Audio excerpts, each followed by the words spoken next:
Imagine working all day lifting weights, and when you finally get home exhausted, the only enjoyment you find in life is playing a virtual reality game. They say that whoever completes this game will gain unlimited wealth. Finally, when he manages to beat the game and more than 1 million lands in his bank account, he goes to sleep happily. But when he wakes up, the world has been invaded by monsters. The game has become reality, and he is the only one who knows everything about it and is determined to hack the system. The story begins on a beautiful morning with a clear sky. Someone is wearing virtual reality glasses, breathing heavily and sweating profusely. Inside the game, he receives congratulations for completing the final test, as he is the only one to finish the game. Happily, he asks if he really finished everything. While a pixelated game screen is displayed, someone mentions a scam game. He explains that this is what the VR game Prophecy Online was called. It was truly an impressive VR experience. Immersive and action-packed, compatible with high resolutions like 16K. It was an open-world online RPG where players could feel, smell, and hear things. This was Prophecy Online. The game promised that anyone who managed to complete it would receive unlimited wealth that couldn't be spent even in 10,000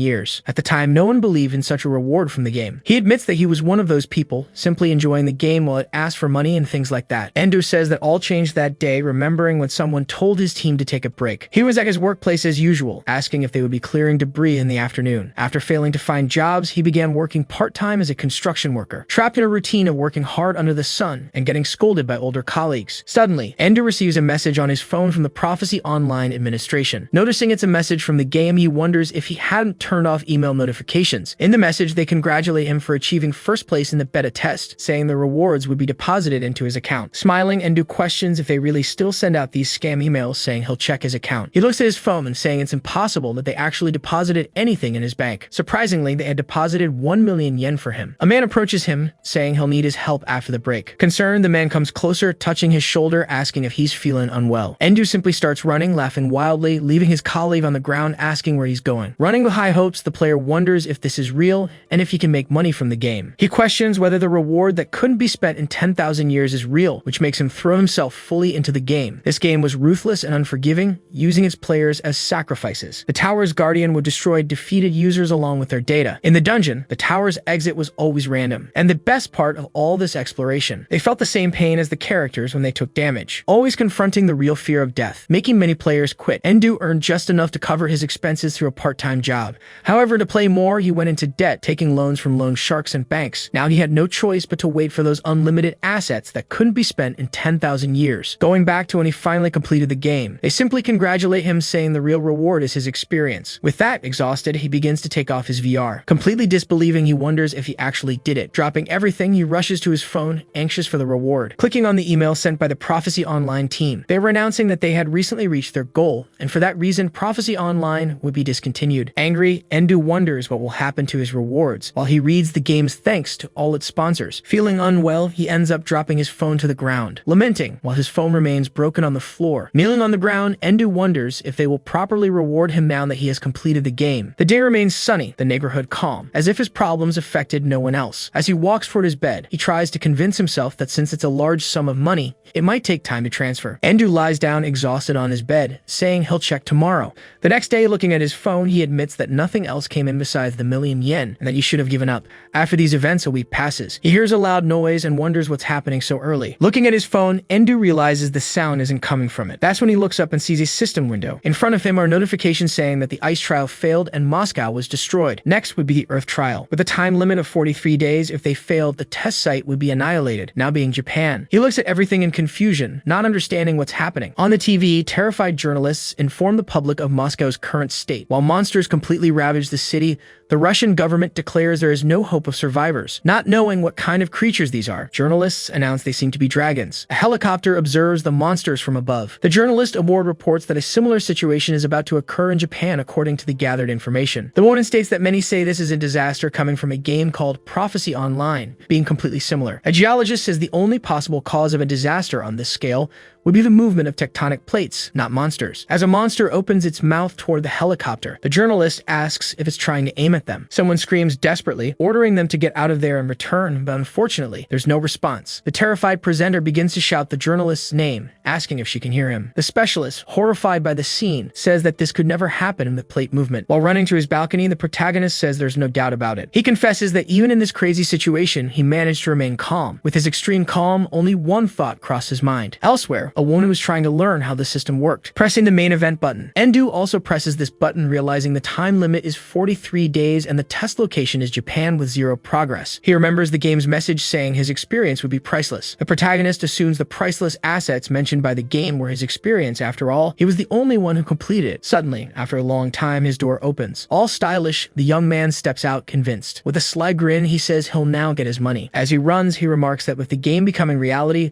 there will be intense competition for spots and experience points. Still running fast, he notices the nearest dungeon is just ahead of him. Endo hurries toward a large building. Many people are running and panicking, asking how they should escape since the buses and trains are out of service. Anxious and in a rush, he keeps running. Unexpectedly, someone angrily shouts at him to stop. The man steps in front of him, leaving the protagonist surprised. The man asks Endo if he's just going to ignore his reminders and leave. Looking at the man, he realizes it's one of the loan sharks chasing him. The loan shark says he was on his way to Endo's house and orders him to turn around. He throws a cigarette at Endo's face. A year ago, while the protagonist was inside a dungeon, an ad appeared. It was a company offering 200,000 yen interest-free to anyone who passed their selection, but they wanted 50% of all rewards. Endo thought it was a great offer, as he'd get the money interest-free and only pay back after completing the game. However, after spending the 200,000 yen, he was told he didn't pass the selection, so he'd need to pay 50% interest within 10 days. He remembers a time when a gun was pointed at him. From that point, Endo began taking loans from banks to pay off his debts. But when he tried to pay the debt, they brushed him off, hoping his interest would accumulate. Smiling, the man asks if the protagonist has the money to pay off the loan. Irritated, Endo looks at the loan shark, asking how he could pay if they wouldn't take his calls. The man questions if that's true, saying that people who don't want to pay always come up with excuses, calling him despicable. Still smiling, the loan shark says he's lucky to be there for other reasons. He asks if Endo hasn't been playing that game, Prophecy Online. The man mentions that the current state of the world is identical to the game's. Grabbing Endo by his shirt, he asks if he knows anything, and if he does, he better spill everything. The protagonist orders the man to get his filthy hands off him. Even angrier, the man asks Endo if he knows who he's talking to. The protagonist then tells Takuo he'll give him a useful piece of information. Activating his skill, Novice's Fist, making the loan shark step back. Takuo boosts his fist's power by 50% and starts punching the man. The strength of his blows is so intense that the loan shark is thrown against a traffic sign. Looking at the man lying on the ground, he says that from now on, he's in charge. Seeing Takuo unconscious and bleeding, Endo remarks that apparently the loan shark can't cure him. He just leaves Takuo there and continues running toward his goal. Watching from inside a car, a man in a black hood comments that maybe these are game abilities. With his face partially covered, he says he didn't expect to find such an experienced person so soon. Smiling, the man says that soon law and order will collapse, making things more interesting. The protagonist arrives at a place called the Goat's Sanctuary. Unexpectedly, something catches his attention. Noticing a car, he wonders if someone arrived before him. Endo begins descending into the deep, dark dungeon, still moving through the corridors, searching for something. Suddenly, he smells a strong scent of blood. Surprisingly, dozens of lizard men lie dead in front of him. The same hooded man and his group notice that apparently someone else has arrived. Looking at Endo, he asks if the protagonist is also a prophecy player. A bit annoyed, Endo asks if the group did all that. The hooded man says those were high-level monsters, and without him, the protagonist would be dead. Endo starts questioning whether the lizards are truly high-level, remembering that their level was the lowest of the low. Taking off his hood, he comments that it seems Endo has no friends, asking if he'd like to become one of his subordinates. He says the protagonist will have to hand over half of everything he earns, but in return, he'll protect him since he's very strong. Everyone behind him is charmed by his kindness. Endo apologizes, saying he prefers to go solo. Pointing ahead, he asks if they'd be able to get past the boss. They're shocked at the thought. Talking to his group, a hooded man asks if it's worth killing Endo after they finish off the boss. Making everyone nervous, the man says the fewer people know about the game's information, the better. He says that's his decision, and anyone who doesn't agree with him will face an accidental death. Suddenly, everyone feels a certain fear and becomes uneasy. The man informs his subordinates that the boss here is the Ember Goat, so he doesn't want the protagonist to be the last one to attack it. There were only 5 minutes left until the door opened. Some of them approach Endo, who is surprised. A girl, along with 2 men, moves toward him, a bit nervous. Smiling, he asks if they're going to try to stop him. A bit anxious, they begin to say he's right and that he should stay right there. He thinks of himself that he could easily throw them out, but this time he'll let them go. The door opens as the protagonist thinks it won't be too late, and he'll defeat the boss after most of them have been killed. After the remaining time for the door to open runs out, it finally opens. He simply takes a juice from his inventory and leans against the wall, waiting for his moment. Hearing the gates close, he looks into the boss room, wondering how far they'll manage to get. As they enter, the leader assumes it was convenient that Endo didn't go in with them. The girl mentions that maybe the protagonist understood their intentions to kill him, but the leader says he's not smart enough to notice that. In front of them is a large hall, completely empty except for a single light coming from a crack in the ceiling. Hitting the shield of one of his subordinates, he orders the guy to do his job. The guy says that with his shield, the boss won't be a problem, while addressing the leader as Sir Light. A candle emitting purple flames was burning in a wall sconce. Suddenly, a strong wind strikes them, leaving everyone confused. Surprisingly, a large fire tornado forms right in front of them. The leader, filled with extreme fear, starts questioning what kind of scenario this is. Interrupting his thoughts, a large paw emerges from the flames. That's when he realizes this is actually the Hellfire Goat. The monster was a mix between a goat, a wolf, a horse, and other animals. The goat lets out a loud scream, sending shockwaves and fire spreading in all directions. Many warriors scream as another devastating attack strikes them. Light himself, along with some of his subordinates, is thrown back against the entrance door. He curses, wondering how everything ended up like this, with the monster stopping right in front of him. A frightened girl asks what they should do now, and he angrily tells her to shut up and orders everyone to retreat. One of his subordinates shouts that the door is closed, and the leader says that's impossible, questioning what's going on. He starts yelling, ordering some of them to distract the creature,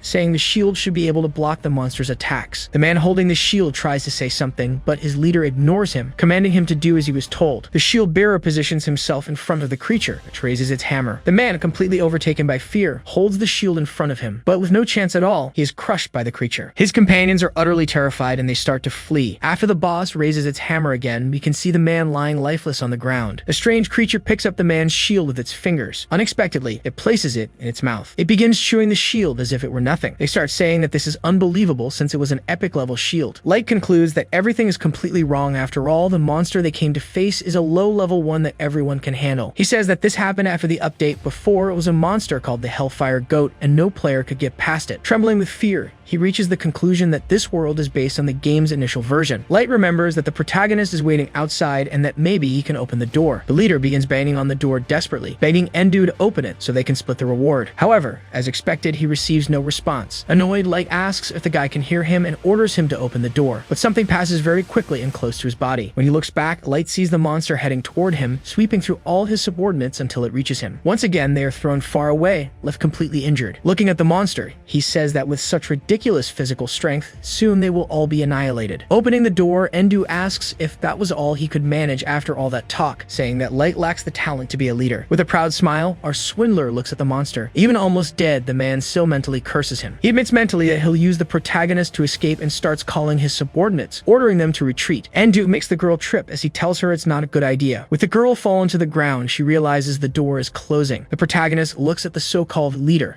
Light runs toward the door, mentally begging that at least he can get through. Suddenly, he starts screaming loudly as the door crushes his arm. The monster approaches the leader, calling him a noisy brat. As it prepares to deliver an attack, it says the boy is very irritating and that it will end his life right there. Light looks back, realizing the monster is coming toward him. Suddenly, a large amount of blood splatters across the room. Watching that terrifying scene, the girl and the man who had tried to stop the protagonist wonder what they're going to do against such a monster. Picking up the sword on the ground, Endu says that what they need to do is obvious. Raising the sword, he says that although Light was weak, he had a good sword, and that's enough for someone like him. The monster, once again preparing its hammer, asks if the protagonist is so eager to die. It strikes him with a powerful attack, sending fragments of stone flying in all directions. The protagonist appears on top of the monster, preparing to counterattack. Smiling, he asks the monster what it's talking about. In the blink of an eye, he manages to cut the monster in multiple places. The monster screams as its horns fall to the ground. Light's former subordinates look at the man, terrified by his level of strength. Calmly, Endu asks what they think. Once again, our swindler says that if they pay him 10 million yen, he might consider saving them. The frightened girl looks at him, not understanding if he's serious. Both the girl and her companion shout, asking if he's really demanding 10 million. He says that's correct and that he'll only charge 1 million per person. Annoyed, they begin to argue that no one would have that amount on hand and that he's just trying to take advantage of the situation. Endu says that if they don't have money, they should pay with their efforts, while asking if they really want to die so young. Then the hero states that they'll work for him, giving him 90% of everything they earn. The girl yells, telling him to stop treating them like fools, while her friend says even Light only charged 50%. As the monster rises behind them, Endu says that it seems there's nothing else to do. The monster stands up, even angrier, asking who dared to cut off its precious horns. It launches a massive fireball, yelling that they should die 1,000 times over. The girl casts a spell trying to shield herself. The protagonist jumps through the flames. Both are thrown far back by the force of the impact. Endu gently lands in front of them. With a smile, he says that apparently they managed to escape, but he wonders how long their luck will hold. With that, they both give up and agree to work for him, but they beg him to save them. He starts smiling, pleased with the outcome. He says it looks like they've struck a deal, while glancing at the monster and saying it's been a long time since he last defeated it.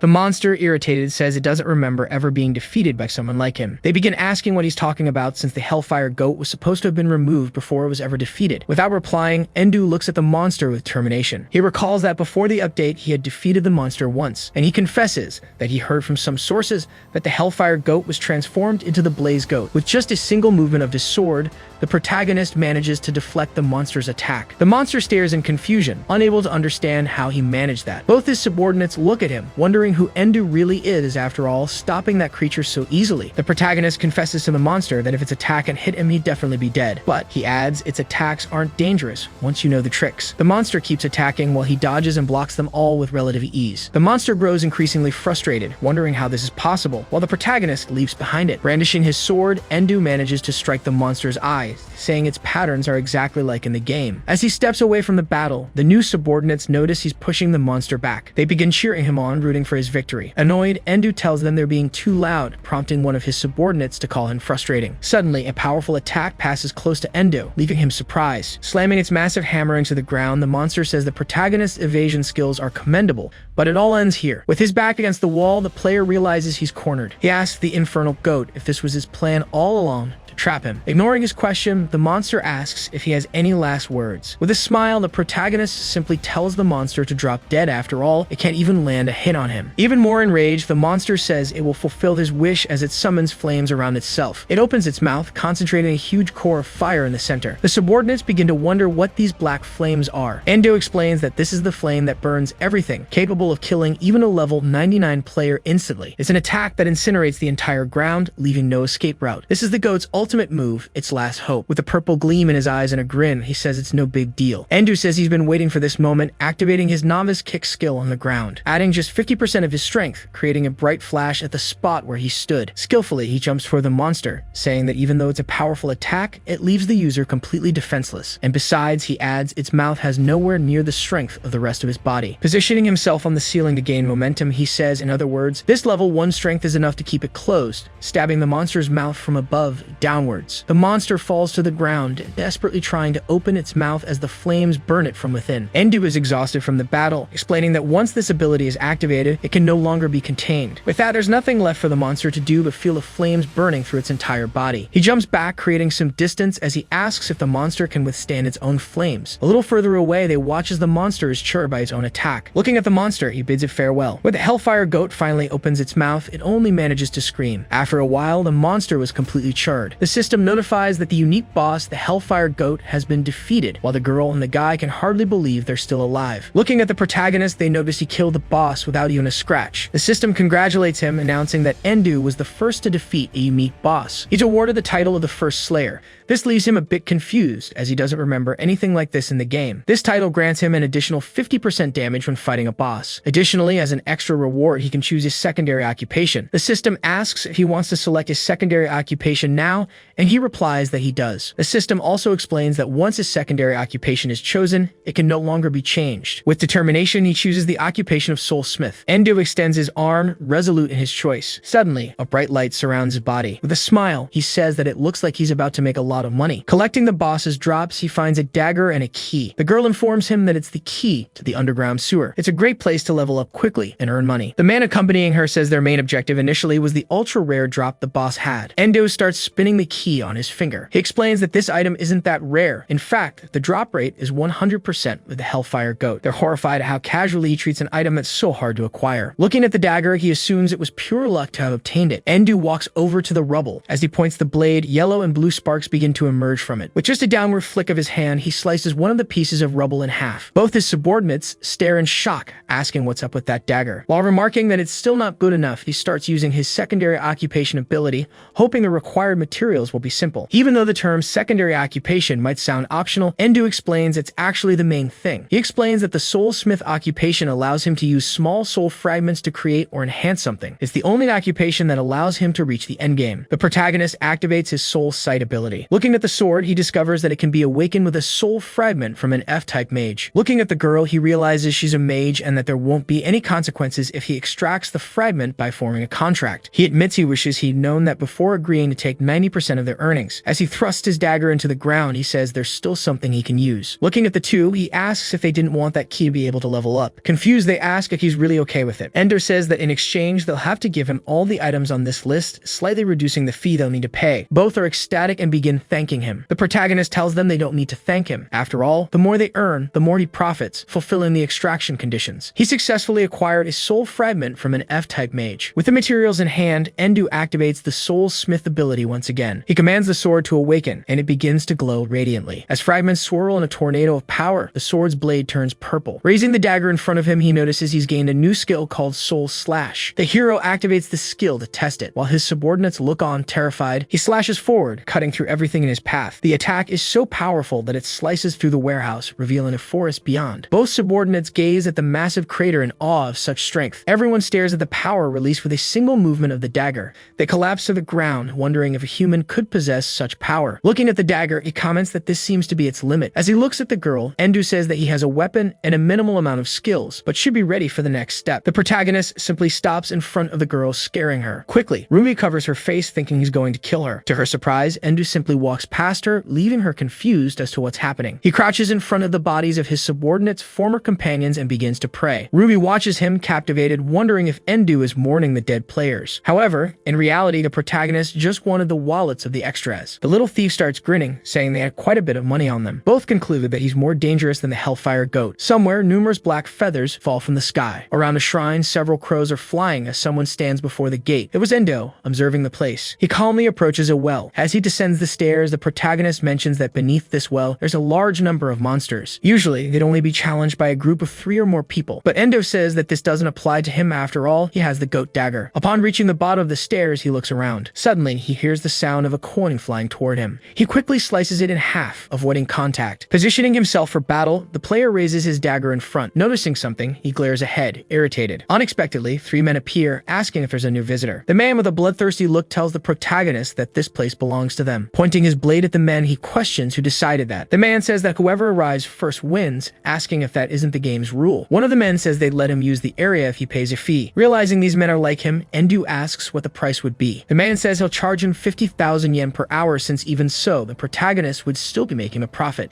He hands the money to the men, who thank him and inform him that he has 1 hour starting now. Going deeper into the dungeon, he enters the wolves' cavern. Suddenly, the player hears a howl. A white wolf quickly runs toward him. Before he realizes it, he notices he's surrounded by dozens of wolves. He comments that these are diamond wolves, mid-level monsters that are great for earning money, and that this cave is the only place they appear in groups. He says he could use the soul blade, but it's better to save it for now. In an instant, all the wolves leap at him. Skillfully, he charges at them. In the blink of an eye, he slashes through all the wolves. He continues killing them, walking through the pack and decapitating them. After finishing them off, he simply stops his attack. He sits among all the corpses to catch his breath. Smiling, he says that, as expected, they didn't yield much. Unexpectedly, one of the men who confronted him at the entrance appears behind him, preparing to strike. With relative ease, the protagonist manages to block his enemy's attack. Brandishing his dagger, he counters. Surprisingly, the man dodges his attack. However, the attack hits the top of the cavern, causing a strong explosion. His enemy, with a cut on his forehead, admits that was dangerous. The protagonist notes that the man managed to dodge his attack even with difficulty, showing his combat experience. The player tells the big guy that apparently he likes to play dirty. After all, he waited for him to kill him monsters and lower his guard. With a manic grin, his opponent says he loves it. The protagonist concludes that their real objective is to wait for other players to gather equipment, then kill and rob them. Overhearing their conversation, the group's leader says that it seems he figured it out. Smiling, the protagonist says this is a secret spot used by all cheers, so it'd be strange if they were the only ones there. Endo says that if they wanted to deceive him, they should have at least planned a fake round. The player admits to himself that, in reality, he only noticed this after seeing their weapons. He notes that the big guy is using a kind of knuckle duster, the famous rocket punches. It's a risky move, but greatly enhances the speed of its user. He also mentions the skinny guy's weapon, a sword that cuts through vibrations. As for the ring on the leader's finger, that's truly a problematic item. The leader apologizes for the misunderstanding and says he'll even give him compensation for the trouble, reaching into his coat. He throws hundreds of coins for the protagonist. Endu is startled as the coins fall, but he's also extremely angry inside, saying the guy is throwing 10,000 yen like it's nothing. As the man's ring glows, he says his hand slipped and asks the protagonist to pick them up for him. Noticing the trap, the protagonist asks if it's really worth making his enemy kneel. He explains that the ring's ability causes small explosions with coins and wonders if his enemies are underestimating him. As he tosses his dagger upward, the protagonist says they can't return alive after hunting someone of a higher rank. As the 3 gather in front of him, they ask if Endu forgot it's 3 against 1. While preparing his dagger, the protagonist says that even together, it wouldn't be worth 1 yen. The leader, even angrier, curses at him, glaring fiercely. The man snaps his fingers, activating the explosion ability. A large blast occurs. The leader orders his subordinates to cut him limb by limb until he's dead. The big guy appears behind him, positioning himself to strike. With some difficulty, the protagonist manages to dodge his attack. Something catches his attention while he's still midair. It was the skinny guy, saying he isn't very good at holding back. The protagonist manages to block his enemy's sword while his companion lands a series of punches to his back. However, to everyone's surprise, the player makes a single move, throwing both of them away. Looking at the leader, the protagonist says that apparently the deal not to bother him for 50,000 yen was broken, so he'll charge them with interest. He unleashes several attacks toward the leader. While smiling, he says he'll pay him back with interest, but in explosive coins. From above, we can see that the protagonist is in the center, raising his dagger, with two of his enemies on the ground and the leader still standing. The long-haired one activates his explosive coin ability again. Endu runs, dodging the coins as he moves. Without wasting time, the skinny guy attacks him from above. With a certain ease, he manages to block the skinny guy's furious attack. However, his fury turns to fear as he sees his sword breaking. Without even giving him a chance to understand what's happening, the protagonist strikes him again. The leader, seeing the scene, wonders if the protagonist's dagger really is a rare item. While Endu fights against the three of them, the leader assumes this is still within expectations, and that, in any case, they won't be defeated by someone like him. Quickly, the player tries to dodge the explosions. Again, Endu gets angry as they throw money around like it's worthless. The big guy appears behind him once more, trying to strike him. The protagonist dodges the attack, causing a huge explosion. The explosion's force is so strong that even his allies need to shield themselves. The player's blade spins in the air as if announcing his defeat. The big guy starts celebrating, saying it was a great challenge, while his friend tells him he needs to learn to hold back. The skinny one, holding his sword, admits that the visitor was indeed strong.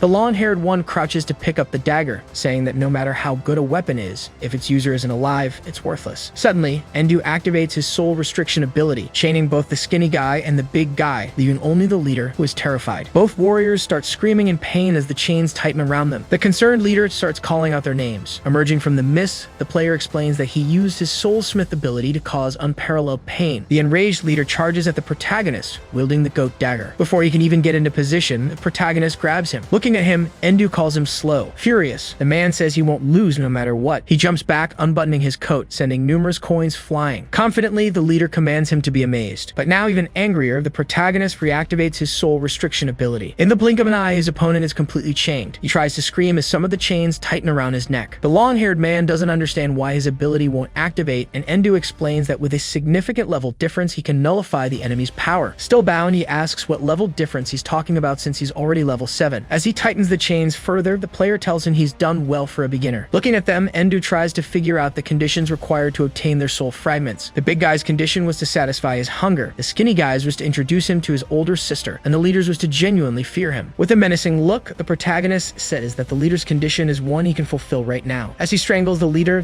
begins to beg for his life. Holding his dagger, the player says he would be only one at a disadvantage if he left him alive. The terrified man, in extreme fear, starts asking what he means. Endu says he'll sell parts of his body since there are always people willing to buy. Once again, our scammer says that the interest rate on the 50,000 yen was pretty high. The skinny guy starts shouting, saying the protagonist really does seem like the type to do such a thing. He feels offended, saying there's no way a freelancer like him could have connections in the black market. Endu says that if they don't like that idea, they should think of another way to make money. In complete terror, the leader begs for his life as tears stream down his face. The system notifies that Koki fears him deeply and that the conditions have been fulfilled, granting him a mage's soul fragment. After that, the protagonist simply releases them from their chains. They collapse to the ground, gasping for air. The protagonist hands them several contracts, ordering them to sign. They're all outraged by the fact that they'll have to give up 90% of their profits and still obey his every command. With a bloodthirsty look, Endu glares at them, asking if they have any complaints. Terrified, they both answer that they have none. He says that from now on, the three of them are his subordinates, and that if they ever think of betraying him, the operating table will be their fate. Unexpectedly, Endu asks them to lead him to the real leader. They're all utterly horrified, asking how he figured it out. He explains that the items they're using couldn't have been obtained by weaklings like them, obviously meaning someone else is behind them, and asks if he's right. Kaki starts begging, saying that if the boss finds out, he'll kill them. Placing his foot on his subordinate's head, Endu asks if he's going to betray his former boss or have his organs transplanted. Trembling, the skinny guy starts muttering something. Suddenly, he starts crying and running, saying he wants neither, leaving the big guy shocked. The player points his finger at the man, asking if he really thinks he can escape. With that, the soul restriction chains grab the man once again. His two companions are utterly terrified by his total control, as their friend is suffocated and he say they'll lead him to their boss. But Endu still demands all their weapons and money. The protagonist notes that the security in this world is terrible. Even the game's security was better. With a grin, Endu laughs, saying there's probably no one left who could hurt him now. In his status window, we can see that the protagonist is on a completely different level. At dusk, we can see a circus. Like any circus, there's a spot where the tightrope walker performs, along with rings of fire and other things. Then we're shown someone being beaten by a man. The person being attacked falls to the ground, bleeding. Some people inside a sort of cell say that he'll be next, relax and express their sorrow. A man with a bloody face tells the person being beaten that he didn't even complete the task. The man asks if he won't apologize to the boss. Another man in the cell shouts, begging for him to stop, saying that the person will die. With a sadistic smile, he says the person should just die and that they're all causing the boss a lot of grief. Someone holding a whip asks why they're talking about him. The sadistic man starts stuttering, calling him boss. The boss, with a clown-painted face, asks his subordinate if he's done disciplining him. Helping the man on the ground, the boss says that if he had broken a bone, it would take a long time to recover. He tells his subordinate that, no matter how incompetent they may be, he shouldn't simply break them. Trembling and sweating, the sadistic man starts apologizing to the boss. With tears in his eyes, the beaten man thanks the boss, saying that next time he'll definitely. However, his thanks are cut short as the clown lashes out with his whip. In an instant, the man is struck in the face with an extremely powerful blow. He keeps whipping the man, saying that this way is better since it doesn't break bones but shreds flesh. Still beating him, the boss says that not even animal welfare organizations would help him if he remains this lazy. Suddenly, someone says that they've returned, catching the boss's attention. With a sinister look, the boss remarks that they're back too early. The long-haired one says they need to report in as they're in no condition to continue the operation. The clown notices his hand and realizes the ring is gone. He becomes extremely angry as he looks at Kuki. The boss demands to know where the ring he lent him is, saying it's worth more than his own life. The long-haired one bows, apologizing and saying they were robbed by a man who was practically a monster. Ignoring his explanation, the boss just attacks him. Kuki falls to the ground from the impact. Furious, the boss says that even with so few people in his guild, he shouldn't be surrounded by such incompetent scum. Both of Kuki's companions confess that most of them quit because of his abuse of power. The boss says there's only one job left that Kuki can do and calls his other subordinate Locke. The clown orders him to bring Johnny. Suddenly, a large white tiger's paw appears. The animal moves towards the long-haired man. The animal growls, looking at him furiously. Stammering in fear, he begins to beg the boss not to do this, saying that he's been loyal since the beginning. With a smile, the clown gives the order for Johnny to feast. The large tiger opens its mouth toward Kuki, who remains paralyzed with fear. Suddenly, someone appears, swinging from one of the circus apparatuses. It's the protagonist who saves his new subordinate by kicking the tiger away. With his incredible strength, he manages to throw the animal far. Concerned for his animal, the boss looks at it while shouting its name. The player, with a smile, apologizes but says he couldn't let him kill his source of income.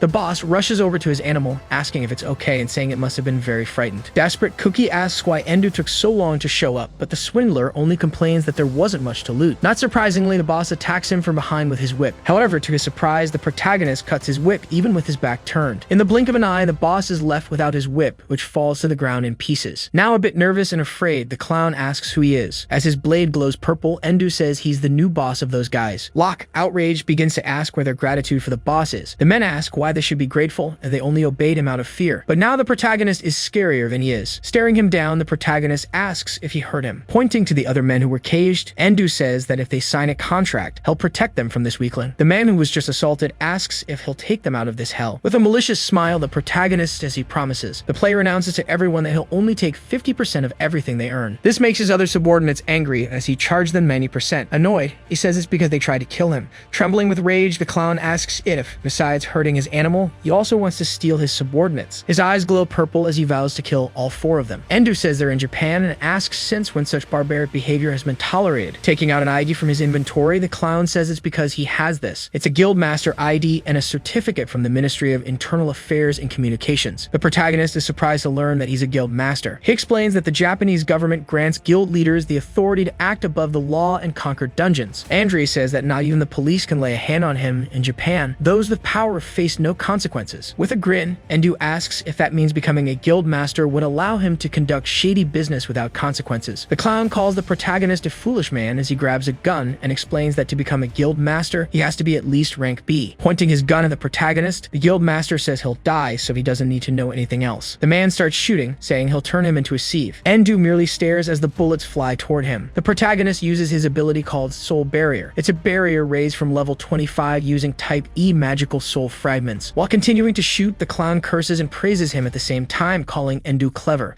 The protagonist says that Russia used nuclear missiles during the ice test and still failed. He asks the guild master if he's never stopped to think about it. After all, there are many players, but none use firearms. Still shooting, the boss asks him not to approach. Suddenly, he receives a huge shock, causing him to drop the weapon. The barrier that was approaching finally reaches him, beginning to push him. Desperately, he forces himself against the barrier, trying to stop it. Still moving toward the man, the protagonist asks him to take a good look. While trying to hold back the barrier, he realizes he's being crushed. He's completely pressed against the wall, causing several cracks. The man starts spitting blood while Endu laughs. The former guild master falls to the ground, powerless, after the protagonist releases his barrier. Looking at the man, Endu says that abilities surpass weapons and Andre shouldn't think he can defeat him with these toys. The former subordinates start saying that even the boss couldn't do anything against that man. With a smile, the protagonist asks if they want to make a deal with him and promises that if they agree, he will even let them get their revenge. They all agree to the contract as long as they can do whatever they want with the scoundrel. Lying on the ground, the master asks how he, a person without a license, could do this and that the authorities wouldn't stay quiet. Endu says he doesn't care. After all, the man himself told him that power is everything nowadays. Still with his head down, the clown notices some footsteps approaching. When he lifts his head, he realizes that it's all of his subordinates. As the former subordinates beat up their boss, the player thinks about how much money he made today and that they'll give him much more. Looking at the system window, he says it's better to finish the test when people start to panic. He realizes that only a month is left, concluding that this is the perfect moment. At the headquarters of the player association, the rank certification exam is taking place. The protagonist goes to take the exam. He notices 3 people talking behind him. One of them says that if you're a B-rank player or higher, you'll have a very high salary in the tens of millions of yen. His friend tells him not to get his hopes up since only 1% of the Japanese population is rank B and only 9 are rank A. They continue discussing while the protagonist just listens. Endo says that 2 weeks have passed since the game became real. The government offered a 100 million yen reward to whoever could end the trial, but as expected, the result was disastrous. That's why it's now mandatory to apply to the player association. If you don't participate and take the tests, you won't receive any rewards for it. While walking to the association, the protagonist thinks that a lot of money is involved and he wants a share, but someone is watching him from above. He realizes he's being observed and tries to find out who it is. Suddenly, an object flies toward him. With great ease, he dodges the attack. The people around start to get shocked, saying the traffic cone fell from the sky. It's Takuo, who calls out to him, saying that he had it good before. He shouts that the protagonist won't escape his debt anytime soon. The protagonist asks if the loan shark came to take the exam too. He says that a weak person who could be defeated with just one hit from the novice fist ability should give up on being a player. Convinced, Takuo says he's not the same anymore and that now he has the strongest class, Spearman. The protagonist starts laughing, saying that this class is only for amateurs who don't know what they're doing. The protagonist says that class can't keep up with the power inflation, and the loan shark asks what class he has. With a wicked look, Endu says his class is novice. The man laughs, saying that's the same as having no class. The player mentally says that his main class is indeed novice, but he doesn't need to mention his subclass. As he grazes the traffic sign again, Takuo says he'll get revenge for the other day, and that this is the true power of a spearman. He begins to unleash several attacks for the protagonist. The protagonist just dodges all of them while closing the distance. The man, startled, asks how he can do that. Facing the loan shark, Endu says that he really didn't want trouble before the exam, but he can't do anything when the problem comes to him. Simply moving his arm, he throws the man into the air, causing panic all around. The loan shark screams desperately as he falls to the ground. Everyone looks at him, and the protagonist continues walking, saying it was self-defense. Inside a very luxurious place, the attendant informs him that the registration fee is 8,000 yen, which he thinks is extremely expensive. Sometime later, he's sitting, depressed for losing 8,000 yen, but suddenly someone approaches him. It's a girl who apologizes for the delay. With a smile, she says they'll now begin his rank certification exam. He was facing a large black rock. It emitted a strong purple light. Endo notices that the exam is apparently as they told him and asks Owen if he needs to place his hand on it. He begins to extend his hand toward the large rock. As his hand gets close to it, several rays connect the two. He brings his hand even closer while the strong blue light is emitted. When his hand touches the rock, a massive explosion of light occurs, causing panic even in the assistant. There were several rays along with an extremely strong light emanating from the stone. Still startled by what she is seeing, the woman begins to wonder what this is. In another place, the woman, still surprised, calls his name.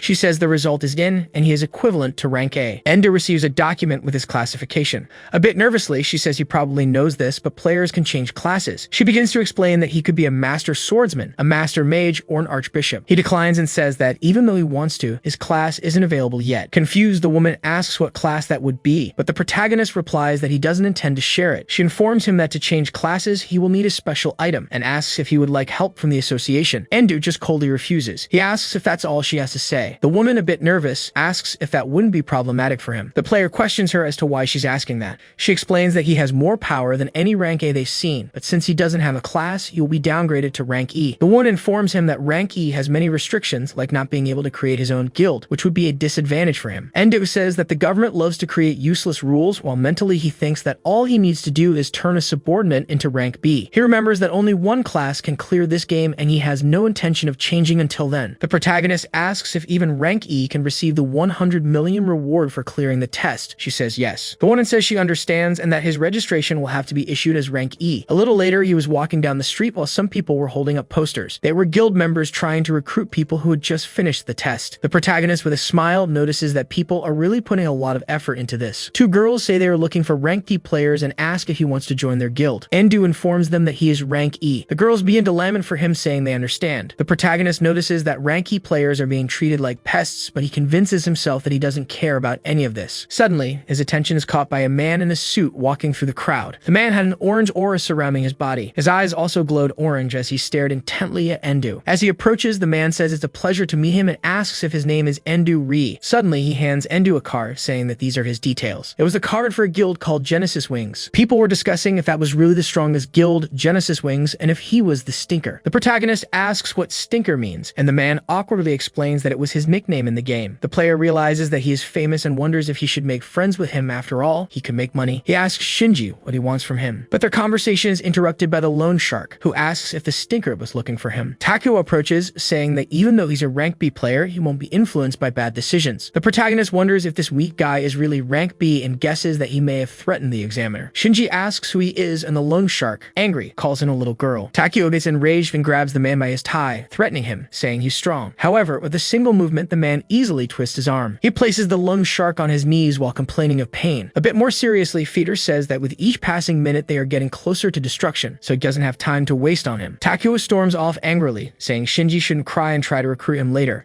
The man apologizes to the protagonist for the commotion, but Endu says it's fine as Takuya was a nuisance to him as well. The protagonist asks what he wants. After all, someone like him wouldn't have anything to say to a rank E. The man just laughs, calling him humble. Feeder says that the only reason he's rank E is because he refused to change classes. Laughing, the protagonist says that apparently the association is very loose-lipped. A bit awkwardly, the man says that with Japan's end drawing near, they can't afford to let their guard down. Shinji asks the protagonist what he thinks about working with them, offering the same amount they paid for the information. Looking at the check, Endu is shocked to see it was for 10 million yen. He says it's an amount he had some time ago, while internally he screams that he wants the money. The player returns the check, saying he doesn't want to join any guild. Shinji says that strong people really don't settle for less. With that, the Stinker makes another proposal, asking if Endu isn't interested in the information they have. He says that his guild is supported by government agencies and even other guilds around the world. Looking at him, the protagonist asks if they could find out who the player was that completed Prophecy Online. Smiling, Shinji says it's impossible after all. No one has completed that game. The protagonist, extremely irritated, says that in that case, he'll have to decline. The man becomes very afraid when he sees his reaction. He says it's fine, handing him a piece of paper, saying that if he changes his mind, he can contact him. As he leaves the place, the man wonders why he gave up so easily. He questions whether he was worried about tarnishing his guild's reputation by insisting too much, but he concludes it wasn't that. Shinji confesses that he was terrified, as if every part of his body was telling him not to get into trouble with such a monster. Causing the Stinker to nearly soil his pants, the protagonist pats him on the shoulder. Endu hands him a paper, leaving the man even more confused. He says that if he needs help, he can call him, and depending on the amount, he might accept. Taking the paper, still very nervous, the man thanks him for his kindness. Still disoriented, Shinji wonders who he really is. Later, at the headquarters of the Genesis Wings Guild, someone was walking hurriedly down the hallway. On the top floor, Feeder enters the guild master's office. He formally announces his return to the master. Suddenly, the master turns around, revealing herself to be a woman. She asks how it was to meet the newbie deemed the strongest by the association. Still a little nervous, Shinji says that he is genuinely a monster. Still trembling, he admits that the protagonist was the only player who made him feel fear through a conversation. With a terrifying look, the guild master asks who is stronger between her and Endu. He stammers, hesitating to answer. She says she'll take his silence as an answer while looking at the protagonist's file. Still very nervous, Shinji says he's sorry. Tsukino says he doesn't need to apologize, as his job is to relay all the information without hiding anything. The guild master says that among the 10 transcendent players, she is certainly the lowest ranked, and that it's not surprising that there are people stronger than her. She explains that the 10 transcendent players are the best from the beta test of Prophecy Online, those who received a cash prize. Tsukino also informs that in a world where a game has become a reality, the appearance of someone powerful disrupts the hierarchy of power. She notes that since Shinji returned alone, it means the negotiation failed. He says that apparently the protagonist isn't interested in the information they possess, let alone the 10 million yen offered. With her arms crossed, she says that if Endu is truly one of the 10 transcendent players, fame and money will come to him in no time. She observes that there's no way for one of the 10 transcendent players to remain a rookie voluntarily. Tsukino says that on the other hand, there are hidden items that are extremely powerful but also come with side effects. She says that in any case, Feeder should continue to assess the man with his own eyes, and if his assessments are correct, he will surely become the strongest in the world. The master says that in all cases, the strongest person in the world could only be one of the 10 transcendent players, whose name is unknown. Nervous, Shinji asks if she is talking about first place. He informs her that even the United States looked for the data on the top 10 players. However, the data for number 1 was corrupted. Tsukino raises the possibility that the United States is lying about the #1 data, secretly hiding them in their country. Shinji says he also believed the rumors, but after seeing Endu in person. Remembering the protagonist, Feeder says it's very likely that he really is #1. The master says that for him to be saying this, it means there's a good chance they are right. Looking out the window, she says that Shinji must inform all members that hostile actions against Endu are strictly prohibited.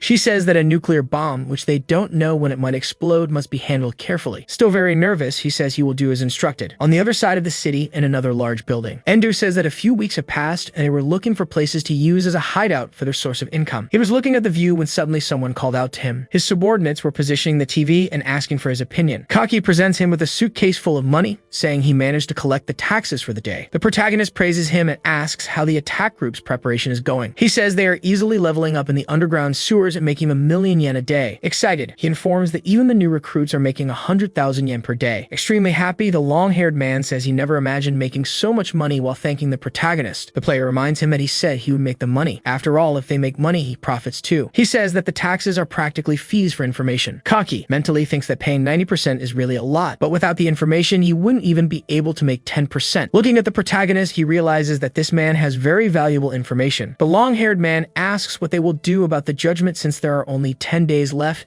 and the reward is already at 400 million yen. The protagonist tells him that he will wait a bit longer. Suddenly, Endo's attention is drawn to the TV, which is broadcasting something. It showed the location of the test, informing that if they don't complete it in 10 days, Japan will be destroyed. Another presenter says that just like at the beginning, the situation seems hopeless. His colleague says they have new information. She announces that the Japanese government has stated that they will pay 1 billion yen to whoever manages to complete the test. Looking at the announcement, the player says that if they take too long, foreign guilds might try to intervene.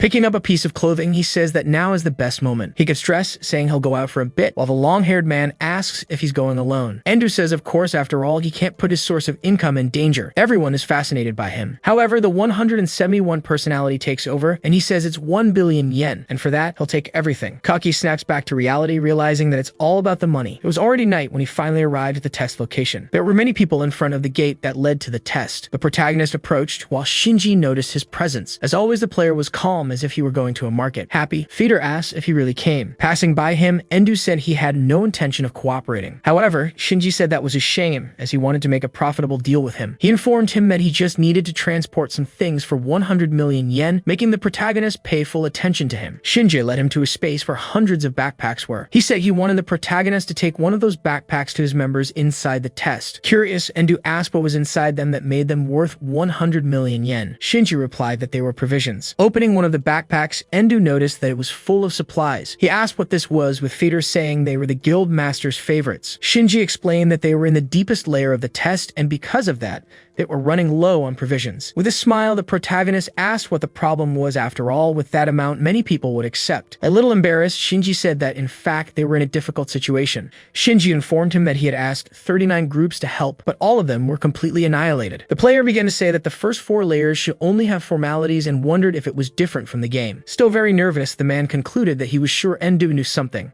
Shinji said that as far as they knew, they were the same as the game, but most people couldn't reach the 5th layer. Everyone who made it to the 5th layer was waiting for supplies. He also said that the only people who could call the 4th layer of formality were Endu and his guild master. While picking up the backpack, the protagonist asked if they were really that short on manpower, but either way, he was making money. Looking at Feeder, he asked if he would get a reward if he delivered it quickly. While grabbing his phone, he said he would talk to his superiors. Watching the man talk on his phone, Endu wondered how much money he could make with them. He informed the player that if he delivered it within a day, they would add 50 million more. Suddenly, Shinji heard a noise. It was the protagonist turning quickly while saying that he would be there in an hour. Inside the test, on the 3rd layer, some people were facing a giant insect. The man was trying to withstand the monster's attacks while being pressed to the ground. Still holding onto the creature, he told the woman to run, even if it was alone. She called out to him, pleading for him to come with her. Her husband smiled, looked back, thanked her for everything, and asked her to go. She screamed his name, stretching her arm, trying to reach him. Unexpectedly, the protagonist sliced through the insect, saying that they were in his way. The man fell to the ground in shock as the large monster's pieces crumbled around him. Still in shock, he couldn't understand how he was still alive, while his wife thanked Endu for saving them. But in the blink of an eye, the player was already far away, leaving the two behind, not understanding what had just happened. As the protagonist ran through the cave at an absurd speed, they continued to wonder if he was already gone. He finally reached the 5th layer, stopping his sprint. Endu realized it hadn't even taken an hour and concluded that these 150 million yen would definitely be profitable, but suddenly he became confused upon noticing something. It was a man asking if he was Endu. Placing the backpack on the ground, the protagonist asked if the man was from the Genesis Wings, to which he confirmed. He said he brought the provisions that Shinji asked him to deliver. The man informed him that the payment had been deposited into his account as soon as he left,